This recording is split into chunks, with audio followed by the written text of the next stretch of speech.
오늘 0시 기준으로 신규 확진자 1,716명 나왔습니다. 국내 발생이 1,698명, 해외 유입이 18명입니다. 사망자는 8명이 늘었습니다. 국내 사망자가 모두 2,427명, 위중증 환자는 5명이 줄면서 누적 312명입니다. 자, 교수님, 연휴가 끝나고 맞이하는 첫 평일입니다. 오늘 지표 어떻게 보고 계십니까? 예, 오늘 지표도 뭐 그렇게 좋지는 않은데요. 하나씩 살펴보도록 하겠습니다. 어제 확진자가 1,720명 나왔고 오늘이 1,716명 나왔으니까 뭐 거의 변화가 없다 이렇게 보는 것이 합당해 보입니다. 대신 오늘은 어제도 사망자가 좀 많이 나왔습니다만은 6명 나오셨거든요. 불행하게도. 그런데 오늘도 8분이나 사망하셨습니다. 그러니까 최근에 사망자가 좀 많기는 합니다. 이 사망자가 많이 나왔다고 하는 게 그렇게 좋은 것은 아니니까 이 관련한 지표를 잘 관리해야 될 것으로 생각이 됩니다. 또 다른 하나는 제가 지속적으로 위중증 환자에 대한 것을 말씀드리고 있는데 네. 위중증 환자는 오늘 5명이 줄었습니다. 그러니까 오늘 8분이 사망하시고 5분이 줄었으니까 그렇게 좋지 않다 이렇게 얘기는 할 수 있지만 그럼에도 불구하고 지난 15일 통째로 이틀만 빼고 계속 위중증 환자는 감소하고 있다고 하는 게 중요합니다. 왜 그러냐면은 예전에는 사망자는 사망자대로 나오고 위중증 환자는 위중증 환자로 증가하고 이런 것들이 대부분이었거든요. 그런데 오늘은 사망자가 다소 나오긴 했지만 여전히 또 어제에 이어서 위중증자는 줄어들고 있다는 거죠. 그러니까 위중증자만 보면 지난 15일 동안에 지속적으로 감소하고 있다는 것이 확연히 느껴집니다. 네. 이것은 제가 그제부터 말씀드린 것처럼 백신 접종과 관련이 있어 보인다는 거죠. 예. 지금 자료 화면에 나가는 것처럼 8월 네 번째 주에서부터 오늘까지 지속적으로 위중증 환자가 줄어들고 있다고 하는 것 보실 수 있을 겁니다. 또 다른 하나는 주간 사망자도 예. 계속적으로 줄어들고 있어서 지금 역대 최저치인 치명률이 0.83.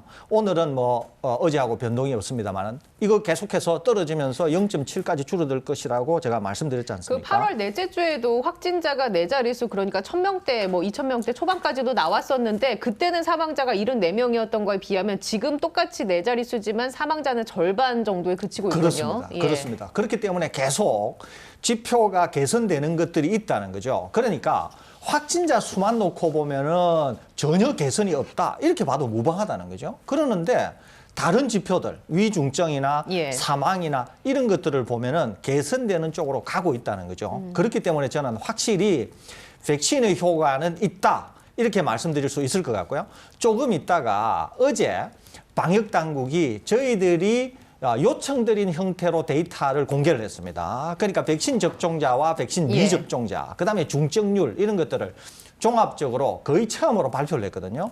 그것과 다시 살펴보시게 되면은 정말 백신 효과가 있다고 하는 것을 네. 우리가 알 수 있거든요. 그렇기 때문에 지금은 단지 확진자 수만 놓고 보면은 변동이 없다, 악화된 상태로 그대로다.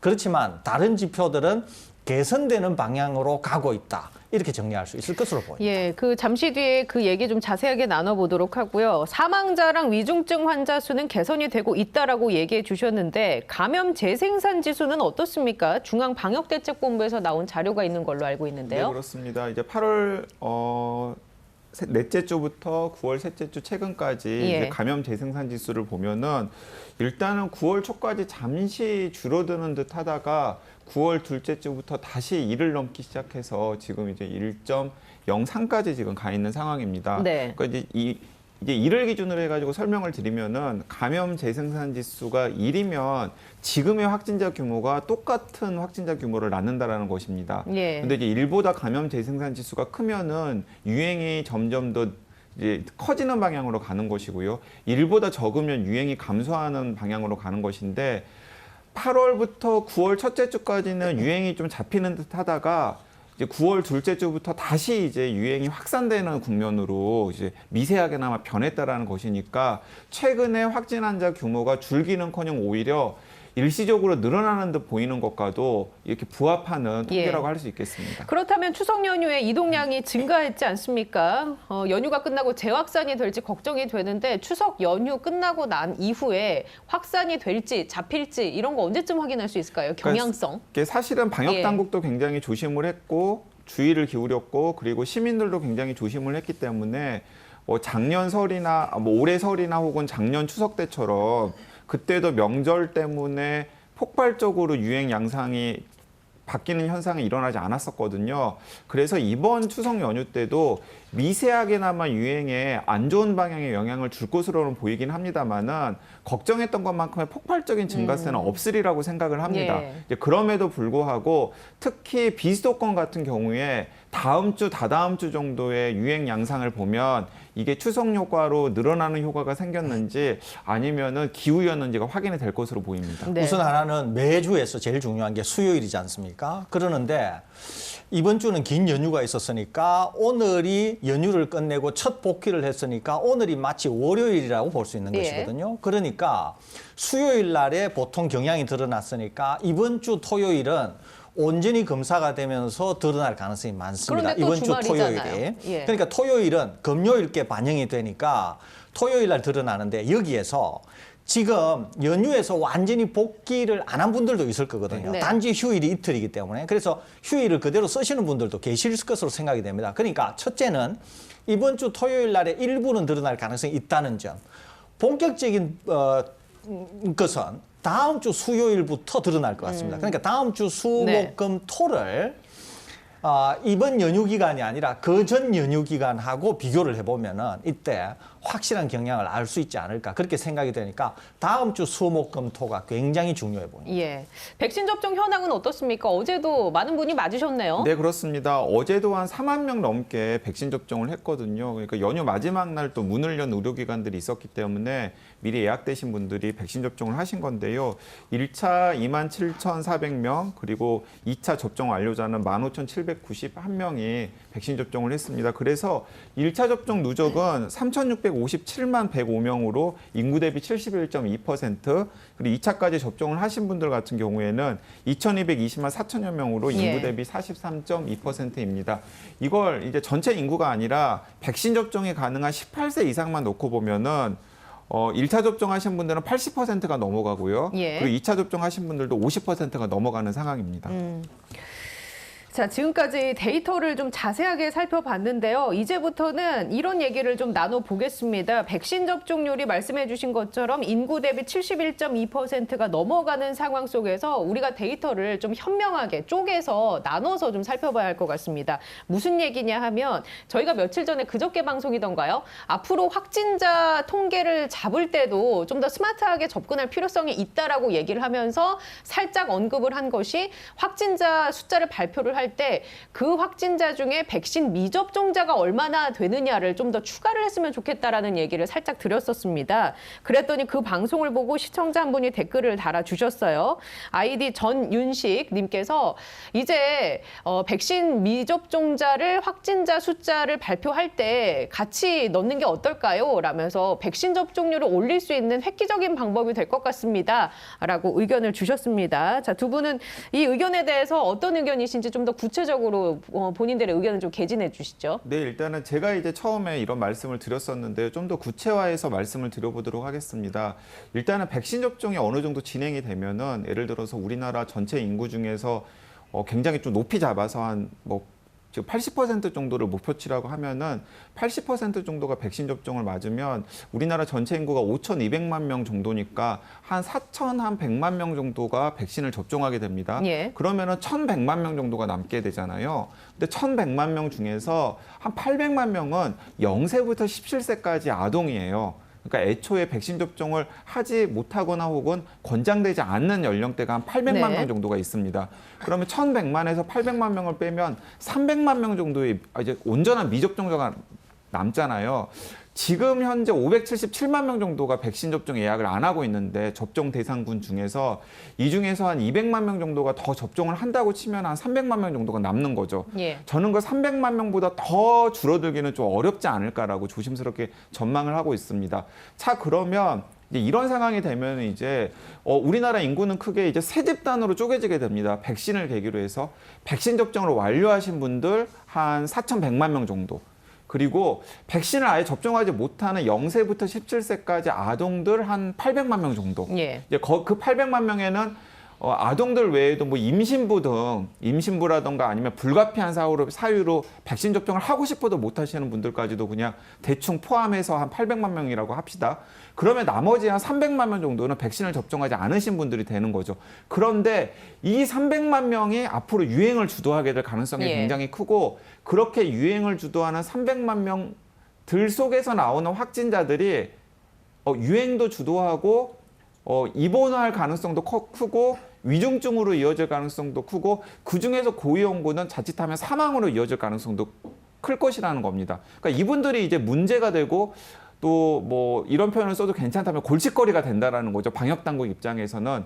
자, 그래서 제가 생각하기에는 지금처럼 확진 환자 숫자를 뭉뚱그려 가라고 발표하기보다는 시민들에게 정확한 정보를 알려줄 필요가 있다는 겁니다. 왜냐하면 걱정해야 될 확진자들과 걱정할 필요가 없는 확진자들을 좀 구별해 보자라는 거죠. 자, 그래서 확진 환자가 예를 들어서 1000명이 나왔다 그러면 그 1000명 중에서 이 미접종자 그룹 중에서 확진자는 몇 명이 나왔는지, 그리고 백신 접종자 그룹 중에서는 몇 명이 나왔는지, 그리고 0세부터 17세까지의 그룹 중에서는 몇 명이 나왔는지를 좀 따져봐야 된다는 겁니다. 자, 그런데 여기서 예.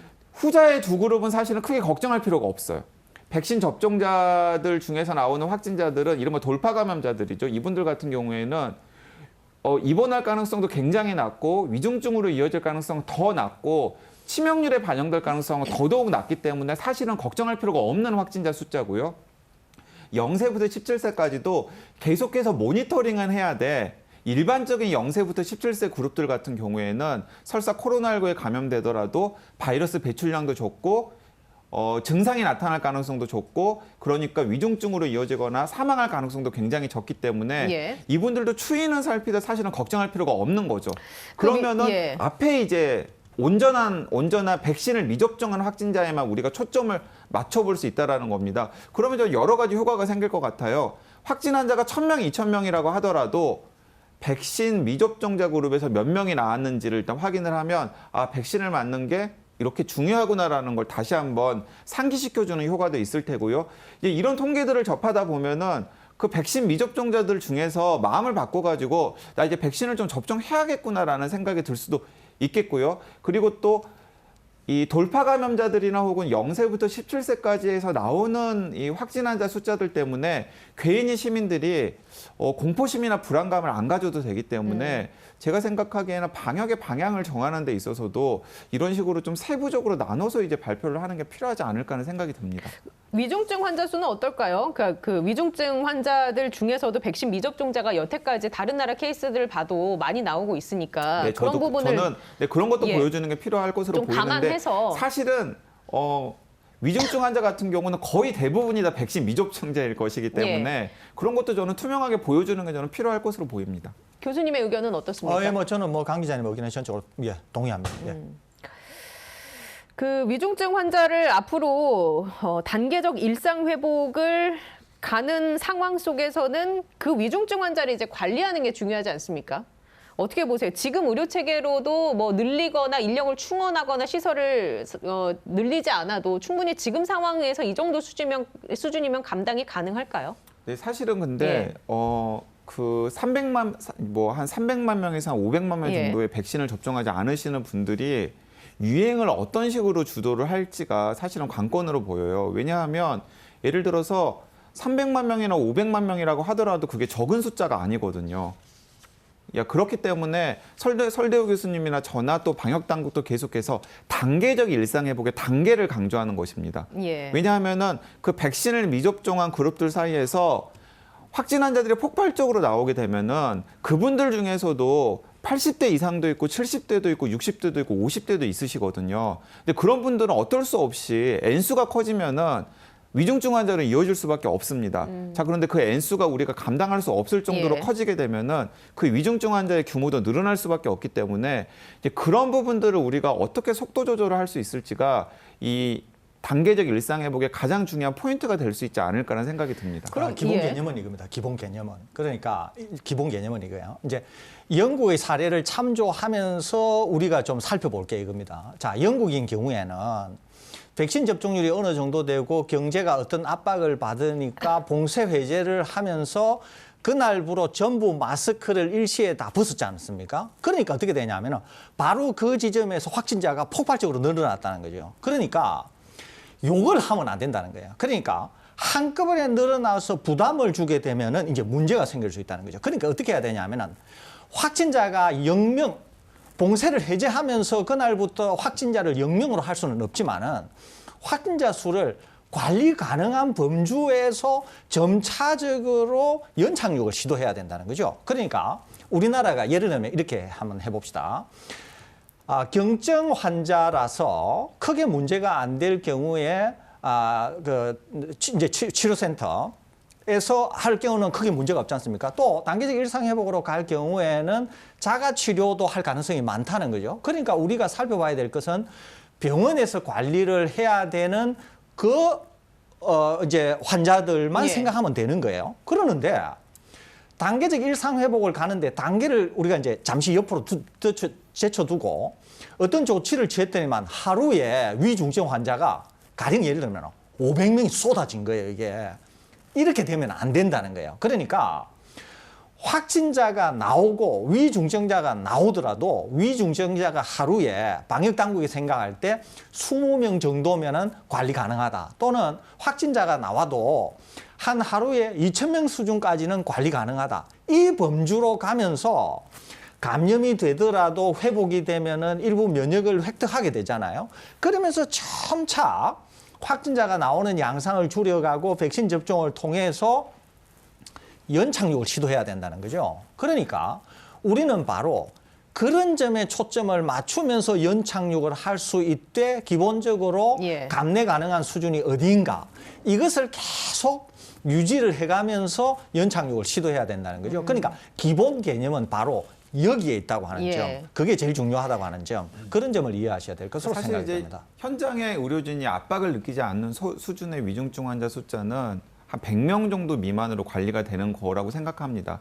그 정도면 현장의 의료진들이 압박을 느끼지 않고 다른 부문에서 넘어오는 위중증 환자를 적절하게 코로나 위중증 환자들과 같이 관리를 하면서 이제 병원 시스템을 유지를 할 수 있는 것인데 예를 들어서 지금 300명이 넘었잖아요. 그러니까 지금 수준에서도 현장의 의료진들은 상당히 압박을 받고 있는 상황이거든요. 그렇기 때문에 지금보다 위중증 환자 수는 한 3분의 1 수준으로 더 줄여야 돼요. 자, 그렇기 때문에 이제 백신 접종을 굉장히 예. 강조를 하는 것이고 또 우리가 단계적 일상 회복을 할 때 확진 환자 숫자들이 폭발적으로 늘어나면 필연적으로 그 폭발적으로 늘어난 확진 환자 수에 위중증 환자가 나타날 수밖에 없기 때문에 그런 부분들을 우리가 조심해야 된다라는 생각이 드는 건데요. 예. 여기서 이제 또 우리가 생각을 해봐야 될 대목이 뭐냐면 관리 인력은 더 많이 필요할 수도 있어요. 왜냐하면 역학조사 인력들. 네. 왜냐하면 역학조사가 그 우리나라의 이 3T라고 하지 않습니까? 그 3T 그러니까 뭐 찾아내고 그다음에 검사하고 그리고 이제 처치하는 걸 우리가 3T라고 하는데 그 3T가 굴러갈 수 있으려면 일단은 역학조사가 정상적으로 가동이 되어야 되는데 이제 예를 들어서 우리가 단계적 일상 회복을 했을 때 하루에 확진 환자가 5,000명이 나왔어요. 자, 5,000명이 나왔으면 그 5,000명 수준에서 억누르려면은 역학조사 인력이 뒷받침이 되어야 되거든요. 근데 지금 하루에 확진 환자가 2,000명 정도 수준으로 나오는 상황에서도 지금 역학조사 인력은 간당간당하거든요. 자, 그렇기 때문에 어쩌면은 우리가 단계적 일상 회복을 할 때 역학조사 인력은 더 많이 필요할 수도 있습니다. 역으로. 네, 역으로. 그리고 예. 또 보건소에 지원 인력도 더 많이 필요할 수도 있어요. 왜냐하면 지금은 어쨌든 간에 생활치료센터에 다 모아놓고서 관리를 하고 있지 않습니까? 근데 그게 아니라 경증이라거나 혹은 증상이 거의 없는 분들 같은 경우에는 가정에서 자가치료를 하게 되면 어쨌든 하루에 한 번씩이라도 두 번씩이라도 전화해가지고 상태를 체크하는 분들은 필요하거든요. 예. 근데 이제 그런 분들 같은 경우에는 이제 보건소 인력이 감당을 해야 되는데 그런 보건소 인력은 사실은 단계적 일상 회복 단계에서 예. 더 필요할 수도 있는 거죠. 자, 그럼 이렇게 질문 드려보겠습니다. 단계적 일상 회복 연착륙을 위해서 저희가 한번 다루긴 했습니다만 싱가포르 같은 경우에는 사스를 겪고 난 다음에 호흡기 센터들이 체계적으로 좀 마련이 돼 있다고 들었습니다. 그렇다면 우리나라도 앞으로 이게 뭐 단기간에 딱 끝나는 건 아니니까요. 확진자가 0으로 떨어지는 그런 상황은 안 올 테니까 그런 센터를 좀 체계적으로 만들 필요는 없을까요? 그러니까 사실은 그 부분은 예. 그 아마 기억나실 거예요. 설대호 교수님이나 최지은 아나운서님도 기억나시겠지만은 이미 작년 4월, 5월 정도에 호흡기 전담 클리닉이라는 걸 논의가 있었죠. 논의가 있었잖아요. 예. 그런데 그 다음에 상황이 좋아지기는커녕 계속해서 이제 급한 불들을 끄다 보니까 호흡기 전담 클리닉 같은 것들을 이제 일상생활에서 어떻게 설치해서 유지할지, 그리고 그 비용이라든지 자원은 어떤 식으로 동원할지에 대해서 사실 제대로 준비를 못했습니다. 근데 그 필요성에는 공감을 그러니까 이제 하십니까? 그런 게 필요한 거죠, 지금은 사실. 교수님은 필요성에 공감하십니까? 필요성은 공감하는데 이게 이제 쉽지가 않다는 어려움이 있어요. 예. 왜 그러냐면 이거거든요. 지금 이제 코로나19와 같은 상황이 터졌을 때는 이게 필요하거든요. 필요한데 이게 이제 코로나가 끝나고 날 경우에는 이 병원을 운영하는 기가 쉽지가 않아요, 이게. 그게 하나가 있어요. 두 번째는 뭐냐면은 코로나19가 이와 같이 만연할 때는 주 환자가 코로나19 환자일 수가 있어요. 그러는데 코로나19가 아닌 상황에서 이 병원을 예. 운영할 때는 이 병원이 오히려 감염의 온상이 될 수도 있거든요, 이게. 왜냐하면 이제 코로나19가 환자가 거의 100%일 때는 그 안이 다 코로나19 환자이기 때문에 크게 문제가 없는데 평소에 코로나19가 아닌 이제 다양한 형태의 호흡기 질환이 있을 경우에는 A 호흡기, B 호흡기, C 호흡기 이렇게 막 있지 않습니까? 그런데 이제 병원이라고 하는 것이 언제나 환자도 있지만 환자 보호자도 있고 이러면서 운영도 쉽지 않지만은 언제나 병원을 통한 감염도 늘 주의를 기울여야 되는 게 호흡기 질환이거든요. 예. 이게. 그러니까 예전에 우리가 메르스 때 같은 데 보면 병원을 통해서 대규모 확진 상황이 있었던 것을 기억하실 겁니다. 그러니까 첫째는 이와 같은 상황에서는 병원이 필요하다고 하는 컨센서스가 확실히 있지만 이런 상황이 끝나고 나서는 병원을 운영하기 위해서는 계속적으로 투입 비용은 큰데 이익을 내기가 어렵기 때문에 다양한 이제 여러 형태의 병원을 운영하기가 어렵다고 하는 실질적인 문제가 하나가 있어요. 또 하나는 병원이 평소에 이것 말고 다른 병원은 또 아까 말씀드린 그런 위험의 요소도 언제든지 있기 때문에 네. 관리적 측면에서 쉽지 않다고 하는 문제점이 있죠. 그러니까 이거는 단기간에 결정을 내기보다는 다양한 각도에서 한번 여러 가지를 검토해야 될 사안이 아닌가. 늘 그런 생각을 저는 개인적으로 그러니까 가지고 사실 이제 있습니다. 해야 될 게 많이 있습니다. 예를 들어서 이제 못한 거죠. 그 가장 이제 중요한 국면이 무엇이냐면 이제 중환자실 체계를 좀 개편하는 거예요.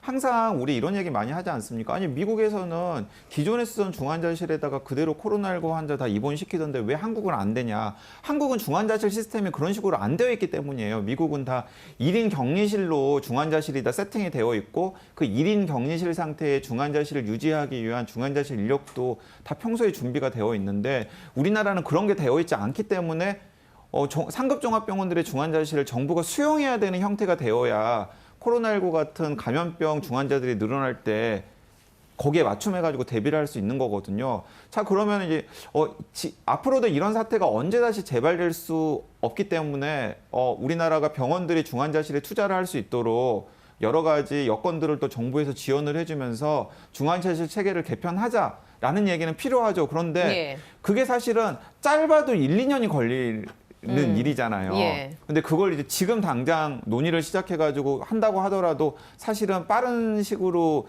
전환될 가능성은 없는 네. 거죠. 그래서 그건 사실 장기 과제입니다.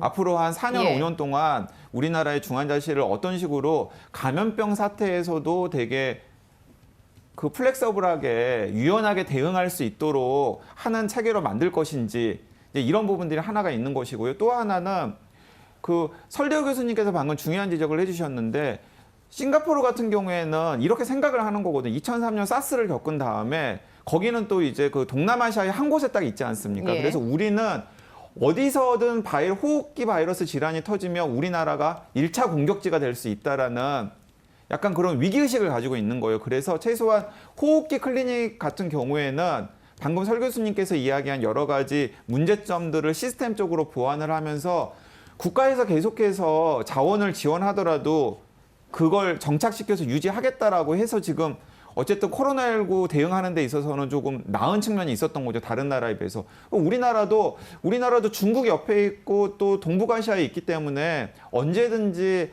호흡기 감염병 관련해서 뭔가 문제가 생기면 우리나라가 1차 공격지가 될 수 있으니까 예.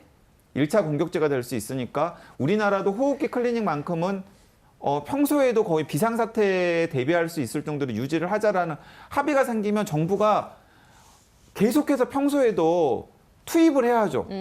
환자들이 몇 예. 명 없고 유지가 되더라도. 근데 이런 게 지금 사회적 합의도 제대로 되어 있지 않고 정부 방향이라든가 이런 것도 지금 제대로 되어 있지 않은 상태이기 때문에 이제 약간의 공백들이 생기고 있는 것으로 보입니다. 지금 단계적 일상 회복으로 가기 위해서 우리가 좀 더 업그레이드 해야 할 혹은 개선해야 할 것들에 대해서 얘기를 좀 이렇게 아이디어를 모아보고 있습니다. 일단 첫 번째로 확진자 숫자나 위중증 환자 숫자에 백신 미접종자의 비율이 얼마가 되는지를 좀 발표를 했으면 좋겠다라는 의견. 그리고 의료 시스템을 어떻게 구축할 것인지, 중장기적으로 호흡기 센터는 어떻게 운영할 것인지, 중환자실 개편은 어떻게 할 것인지에 대한 그런 고민들이 있어야 한다. 지금 뭐 작업을 하고 있지 않을까요? 이 부분에 대해서? 그런데 예. 사실은 저는 좀 회의적입니다.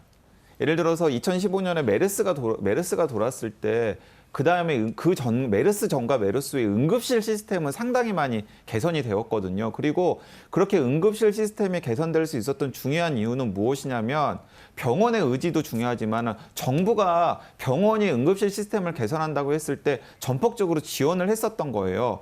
그런데 지금 뭐 중환자실 개편이라든지 호흡기 전담 클리닉이라든지 이런 것들을 우리 정부가 우리가 전폭적으로 지원을 해줄 테니까 병원들은 따라와라라는 신호를 줘야 되는데 사실은 거기에 대해서 합의도 지금 이루어지지 않고 있고 그리고 지지부진한 지지부진한 상태인 거죠. 예, 알겠습니다.